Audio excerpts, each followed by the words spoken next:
Hello दोस्तों, स्वागत है आपका एक और लेजेंडरी व्हाट इफ सिनेरियो में। आज हम दो सबसे बड़े यूनिवर्सेस को टकराने वाले हैं। सोचो, बस एक बार सोचो, अगर उचिहा क्लैन का सबसे खतरनाक warrior the ghost of उचिहा मादारा Naruto की दुनिया में नहीं बल्कि ड्रैगन बॉल यूनिवर्स में पैदा होता। क्या होता अगर मादारा एक सेयन होता? क्या उसकी शारिंगन और सायन बॉडी मिलकर उसे गॉड ऑफ डिस्ट्रक्शन से भी ऊपर ले जाती? आज की कहानी प्लेनेट वजीटा के इतिहास को हमेशा के लिए बदल देगी। ये कहानी एक ऐसे वॉरियर की है जिसे देखकर किंग वजीटा ही नहीं बल्कि फ्रीजा और वीरस भी कांप उठे। कहानी की शुरुआत होती है प्लेनेट वजीटा पर, उसी रात जब ब्रॉली पैदा हुआ था। इलाइट सेक्टर में एक और बच्चा पैदा हुआ, उसका नाम रखा गया मादारा।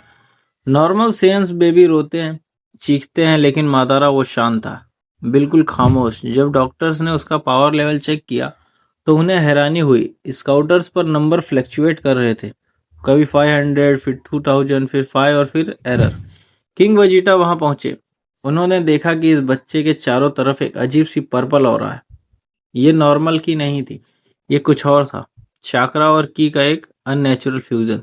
किंग वजीटा बोलते हैं, इसका पावर लेवल मैटर नहीं करता, इसकी आंखें देखो। इसकी आंखों में वो सेन ब्रूटैलिटी नहीं है बल्कि एक कैलकुलेशन है। ये बच्चा प्लेनेट वजीटा के लिए एक बहुत बड़ा अपशगुन है।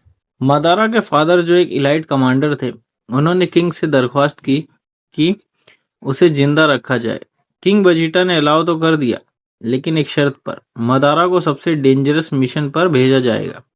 अगर वो मारा गया तो ठीक, अगर बच गया तो वो यूजफुल होगा। लेकिन उन्हें नहीं पता था कि वो जिस शैतान को मिशन पर भेज रहे हैं वो वापस आकर उनका ही तख्ता पलट देगा। मादारा बड़ा हुआ जंग के मैदान में। सेयंस यूजुअली ब्रूट स्ट्रेंथ यूज करते हैं, बस ब्लास्ट करो, डिस्ट्रॉय करो। लेकिन मादारा अलग था, वो अपने अपोनेंट्स के मूवमेंट को एनालाइज करता था। एक मिशन के दौरान मादारा के स्क्वाड के एक एम्बुश में फंस गई। उसके साथी सेयंस एक के बाद एक मारे गए। एक सेयन की डेथ उसके नजरों के सामने हुई। सेयंस इमोशन फील नहीं करते, पर मादारा के अंदर का उचिहा ब्लड बॉयल होने लगा। उस रेज, उस लॉस और उस सेयन प्राइड का मिक्सचर ने ट्रिगर किया एक एंशिएंट पावर। वहीं पहली बार शारिंगन जागृत हुआ। अचानक दुनिया मादारा के लिए स्लो हो गई। दुश्मन की हर मूवमेंट उसे फ्रेम बाय फ्रेम दिख रही थी। जहां बाकी सेयंस की ब्लास्ट स्पैम कर रहे थे, मादारा ने precious hand to hand combat use किया। उसने की कंट्रोल को इतने फाइन लेवल पर मास्टर कर लिया जो सेयंस के लिए इम्पॉसिबल था। जब वो प्लेनेट वजीटा वापस आया तो अफवाह फैल गई, the Saiyan with the red eyes. लोग उससे डरने लगे। बॉर्डॉग जैसे वॉरियर्स ने भी नोटिस किया कि मादारा फाइटिंग स्टाइल सेयंस जैसा नहीं है। वो प्रेडिक्ट कर सकता है कि अगला हमला कहां से आएगा। टीनेज ईयर्स तक आते आते मादारा प्लेनेट का सबसे स्ट्रांग वॉरियर बन चुका था, even stronger than king Vegeta. लेकिन मादारा सेटिस्फाइड नहीं था। उसे लगता था कि सेयन पावर की एक लिमिट है, उसे ट्रू पावर चाहिए थी। वो सेक्रेटरी अलग अलग प्लेनेट पर गया। यार्डराड से उसने स्पिरिट कंट्रोल सीखा। नेमेकियन लेजेंड्स ने उसे सोल और एनर्जी का कनेक्शन समझा। उसने रियलाइज किया कि सेयन सिर्फ फिजिकल एनर्जी यूज करते हैं, पर अगर वो अपनी स्पिरिचुअल एनर्जी को गॉडली लेवल पर ले जाए तो क्या होगा। सालों के मेडिटेशन और सेयन जेंकाई बूस्ट के कॉम्बिनेशन ने उसे वहां पहुंचा दिया जहां कोई मॉर्टल नहीं पहुंचा था। मादारा ने रिनेगन अनलॉक कर लिया था, लेकिन ये नारुतो वाला रिनेगन नहीं था। ये पावर्ड था प्योर सेयन गॉड की से। अब वो ग्रेविटेशनल फोर्स को कंट्रोल कर सकता था, सोल्स को मैनिपुलेट कर सकता था और डायमेंशंस के बीच ट्रेवल कर सकता था। अब समय आ गया था वापस घर जाने का। जिस दिन मादारा प्लेनेट वजीटा पर वापस आया, उसी दिन किस्मत ने एक और खेल खेला। लॉर्ड फ्रीजा वहां पहुंचा था प्लेनेट वजीटा को डिस्ट्रॉय करने के लिए। किंग वजीटा और बारडॉग हेल्पलेस थे। फ्रीजा अपनी शिप से बाहर निकला, अपनी उंगली उठाई और एक मैसिव सुपरनोवा अटैक लॉन्च कर दिया। सेयंस चीख रहे थे, सबको अपनी मौत सामने दिख रही थी। लेकिन तभी मादारा हवा में फ्लोट करते हुए बीच में आया। मादारा बोलता है, power is determined by size, फ्रीजा is determined by control. तुम्हारी ये ताकत मेरे लिए बस एक खिलौना है। मादारा ने अपना हाथ उठाया और बोला, अलमाइटी पुश, लेकिन गॉड की के साथ। एक इनविजिबल वॉल ने फ्रीजा के सुपरनोवा को रोका ही नहीं बल्कि उसे वापस स्पेस में पुश कर दिया। फ्रीजा शॉक्ड था। एक बंदर मेरी पावर को रोक रहा है। फ्रीजा ने अपनी आर्मी भेज दी, हजारों सोल्जर्स। मादारा ने सिर्फ एक नजर डाली, एक परफेक्ट सुसानो जो उजारो से भी बड़ा था। मादारा ने अपनी तलवार घुमाई और एक ही स्लैश में फ्रीजा की मदरशिप और आधी आर्मी राख हो गई। फ्रीजा, जो यूनिवर्स एम्परर माना जाता था, पहली बार खौफ महसूस कर रहा था। मादारा ने फ्रीजा को जान से नहीं मारा, उसने उस आंखों में देखा और इन्फिनिट सुकुयोमी का एक छोटा वर्जन यूज किया। फ्रीजा मादारा का गुलाम था। प्लेनेट वजीटा बच गया, लेकिन उसका नया राजा था मादारा उचिया। कुछ साल बीत गए, यूनिवर्स 7 का नक्शा बदल चुका था। मादारा ने शांति स्थापित कर दी थी, लेकिन डर के जोर पर। उसका प्लान था पूरे यूनिवर्स को एक मैसिव गेंजुत्सु में डालना ताकि वो वॉर ना हो। इस इम्बैलेंस की वजह से गॉड ऑफ डिस्ट्रक्शन बीरस की नींद खुली। बीरस बोलता है, विश, मुझे एक अजीब सपना आया।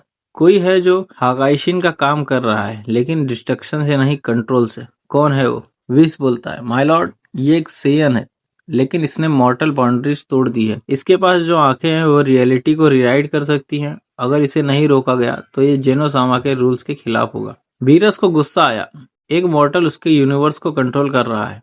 बीरस और विश तुरंत प्लेनेट वजीटा, जो मादारा के थ्रोन वर्ल्ड था, के लिए निकल पड़े।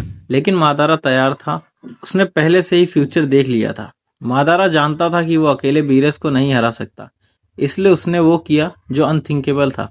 उसने यूनिवर्स का सबसे पावरफुल वॉरियर ब्रॉली, वजीटा और गोकू को, जो उसके जनरल्स थे, उनकी लाइफ फोर्स को ऑब्जर्व करके 10 टेल्स जिंजूरी की मोड जैसा ट्रांसफॉर्मेशन अचीव कर लिया। यहाँ ट्विस्ट आता है, मादारा ने सबको कंट्रोल किया था, लेकिन गोकू, उसके अंदर की सेयन स्पिरिट्स गेंजुत्सु को रिजेक्ट कर रही थी। विश ने चुपके से गोकू को ट्रेन किया था मेंटली इनसाइड हिज माइंडस्केप। जब बीरस प्लेनेट को डिस्ट्रॉय करने वाला था, गोकू वहां आया। अल्ट्रा इंस्टिंक्ट वर्सेस 6 पैस मादारा। ये लड़ाई फिजिकल से ज्यादा हैक्स बेस्ड थी।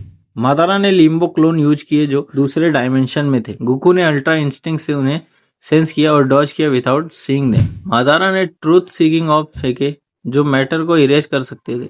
गोकू ने कामेहामेहा से उन्हें डिफ्लेक्ट नहीं किया, बल्कि उनके बीच में से ग्लाइड करके निकला। मादारा ने चिबाकू टेंसेई यूज किया, पूरे प्लैनेट्स को गोकू के ऊपर फेंक दिया। गोकू सिल्वर वालों के साथ स्पेस में उछला और एक मैसिव ड्रैगन फिस्ट के साथ उन प्लैनेट्स को तोड़ते हुए मादारा की तरफ बढ़ा। मादारा ने रियलाइजेशन किया कि ultra instinct Goku thought process use नहीं करता, इसलिए गेंजुत्सु काम नहीं करेगा। It was pure instinct versus absolute calculation. Goku का पंच मादारा के चेस्ट पर लगा और मादारा का ट्रूथ सीकिंग स्टाफ गोकू के शोल्डर पर एक मैसिव एक्सप्लोजन हुआ, जिससे पूरे गैलेक्सी को शेक कर दिया। धुएं के बीच ग्रैंड जेनो वहां अपीयर हुए। जेनो ने देखा यूनिवर्स बैलेंस से बाहर है। मादारा की ऑर्डर और गोकू की फ्रीडम टकरा रही थी। जेनो ने हाथ उठाया। क्या जेनो मादारा को इरेज कर देंगे, या मादारा की नई गॉडली पावर्स उसे जेनो को इरेजर से बचा लेगी? क्या गोकू और मादारा मिलकर एंजल्स को चैलेंज करेंगे? इसका जवाब आप लोग देंगे कमेंट्स में। अगर आपको इसका पार्ट 2 चाहिए जहां मादारा ग्रैंड पिस्ट से लड़ता है, तो इस वीडियो पर 100 लाइक्स कंप्लीट कर दो। चैनल को सब्सक्राइब करना मत भूलना। Thank you for watching.